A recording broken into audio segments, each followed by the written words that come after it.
9, 8, 7, 6. Go for main engine start. Main engine start. 2, 1. Booster ignition and liftoff of the Space Shuttle Discovery, returning to the space station, paving the way for future missions beyond. Welcome to the Orbital Perspective podcast, where we dolly zoom out to a perspective where upcoming megatrends become visible. Can I go back to Project Hail Mary for a second? Oh, yeah, I suppose we can talk about that. Yeah, because your publisher will be very thankful. Yeah, they'll like that. So I going back to your writing process too, when you had and I hope this is not a spoiler, but it is a story of friendship, right? Yeah, that's exactly. Yeah, and was that premeditated, that, or did that come out in the process? I always had that kind of friendship / cooperation thing in mind, but as I was writing it, the friendship aspect of it became just so pleasant. It was just working so well that I leaned into it more. I didn't expect it to be as cool as it was. And what's interesting is there's another character in the story who's I would say is the deuteragonist, the second most critical character. Mm-hmm. And can we say his name's Rocky. Yeah. His nickname anyway is Rocky, and he is. I have been so there've been about maybe 500 pre-release copies sent out total to various people who won contests or basically a lottery at NetGalley for pre-release reviews and stuff like that. And of course, the big time reviewers like Kirkus and yourself. And yeah, exactly. Not that I'm a big time reviewer. Well, Astronaut.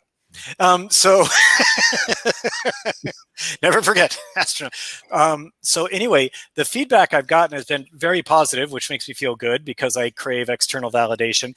But even better than that is that people love Rocky. Like I had no idea that he would be such a popular character. I thought, and I'm real glad that's maybe Rocky action figures. Yeah, maybe. Yeah, and I'm like real happy about that. But people are just like absolutely adore Rocky. A lot of people like Rocky more than they like the main character and stuff like that.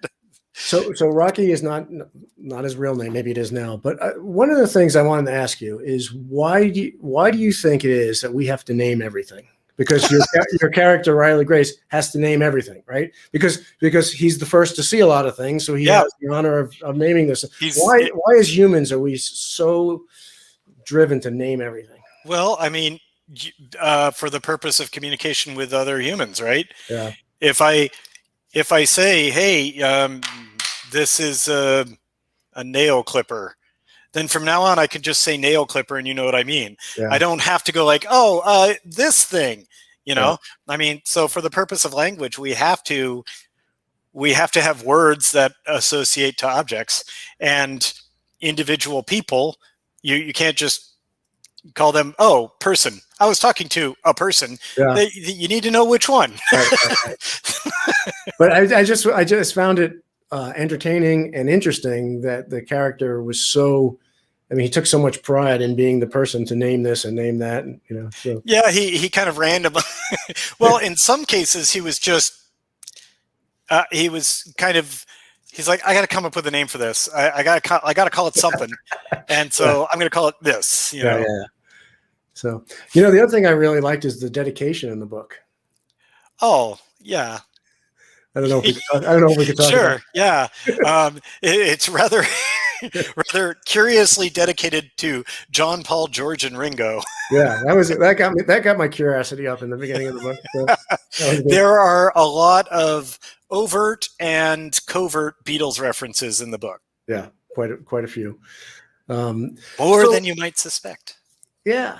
So you talked about cooperation and the friendship in the story, and I've been one of the things that we talk about in every episode of the show is the unifying power of seeing our planet from the perspective of space, and to realize that we're all in this together. And when you have crises such as, the COVID-19, where literally every single person on the planet in one way or another is affected by it, these cliches, we're all in this together, we're all in the same boat, all those things are undeniably and obviously not just cliches. Just because they're cliches doesn't mean they're not true. And so I want to use that as a segue. Well, before you do, I just want to say one thing. Someday, just once, I want to meet an astronaut who says, and there I was aboard the International Space Station, and I looked down on Earth, and in my mind, I could see every, political border, and I knew where each country was, and I could tell you this one's different than that one, and these guys need to go. Because, it's always the same thing. They always say, wow, the world without borders, we're all one. Just once, I'd like to have some cranky astronaut go I see a bunch of crap. No, you do see a bunch of crap. You do, and actually, you do see boundaries. And I write about this. One of the things I saw, which really moved me, was I saw the illuminated man-made border between India and Pakistan at night. And it was really distinctive. It was a scar on the otherwise beautiful landscape, a man-made barrier to collaboration clearly visible from space, where that line was keeping creative, ingenious problem-solving minds on either side of that line from cooperating, even though they lived in the same exact geographic location. So you or the stark difference between South Korea and North Korea at night. Exactly. It's a bunch of lights, nothing. Yep, and you can see the environmental damage. You can see all of that is obvious from space. It's undeniable from space, and the unity of our planet is undeniable. That we have one biosphere, we have one ecosystem, and it's really incredibly interconnected and interdependent, which is a perfect segue to another. Maybe less is it? I don't know if it's lesser known, but you have another work that we haven't talked about yet, which I think is a page and a half long. Is that about right? Yeah, it's just under 1,000 words. Just under 1,000 words. It's called The Egg, and I read it about 6 months ago, and it really resonated with me. The unity of it. Can you talk about what motivated you to write that? Maybe I don't want to give you a 30,000 foot view because I don't want to give anything away that you don't want to give away. But what could you share about that page and a half? Yeah, I mean, it's the basic premise. It's a guy who dies, and then he's talking to God after he dies, and the story explains the purpose of humanity, the meaning of life, the nature of the universe, and what God is. Just in under 1,000 words. In about 1,000 words. And actually, it was a story that I came up with the concept. I wanted to come up with a system where it turns out life is fair, after all. Yeah. And that's what I came up with. And so I wrote it, and I think I wrote it in about 40 minutes one night, and I did one editing pass, then I posted it online and moved on with life. I wrote a lot of short stories back then. This was before The Martian. Yeah. And it really took off. It became kind of a meme. It ended up all over the place on the internet. That was really my first successful bit of writing.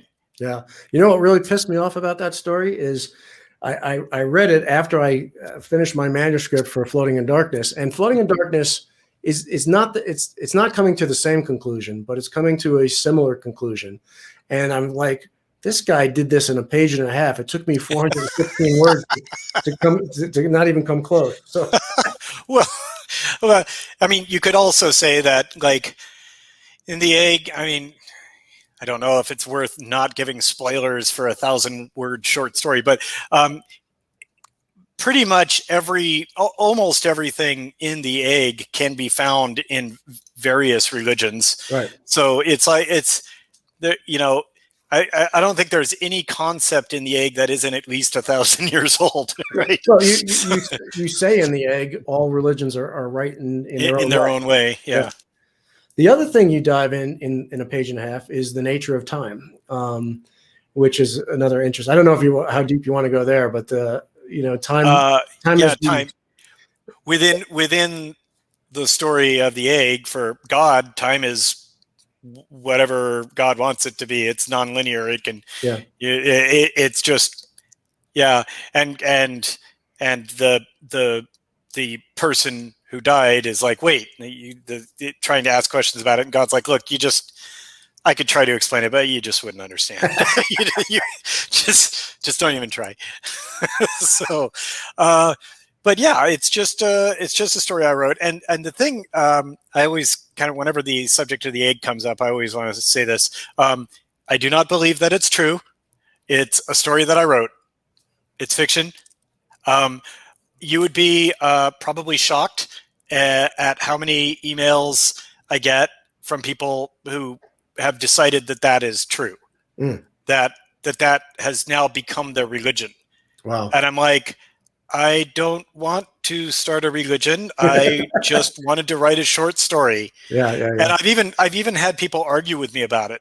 Like, they're like, hey, I read the egg and I think there's a universal truth to it. And I believe in it. And I'm going to live my life differently from now on. And I'm going to be kinder to others. And I'm like, okay, well, I'm glad you're planning on being kinder to others, but it's just a story I wrote. I don't actually believe it's true. I also don't believe there's a guy stranded on Mars right now. You understand? This is, it's a fiction. And I've had people come back to me and go like, well, that may be how you feel, but you may just be a vessel to explain what's going on, And I'm like, I'm not a vessel of anything but a bunch of blood and organs. No. So I'm not L. Ron Hubbard. I'm not interested in being a sci-fi author who creates a religion. Yeah. Well, I mean, what you are an artist, and an artist. Oh, thank you. Well, yeah, an artist puts stuff out into the world, and people bring. I mean, with an intended meaning and an intended, message, and even if it's just entertainment. And people will draw from that what they want, because that's the definition of art. That's one of the definitions of art. It's the same with songs. There's tons of musicians who write songs, and all of a sudden people draw meanings out of those songs that were not intended. That doesn't mean that they're wrong. That doesn't mean that it's not right for those people to draw that out, because it's art. I mean, art is a participatory process, right? Things never end well for prophets, so I'll pass. Welcome to the Orbital Perspective podcast, where we dolly zoom out to a perspective where upcoming megatrends become visible.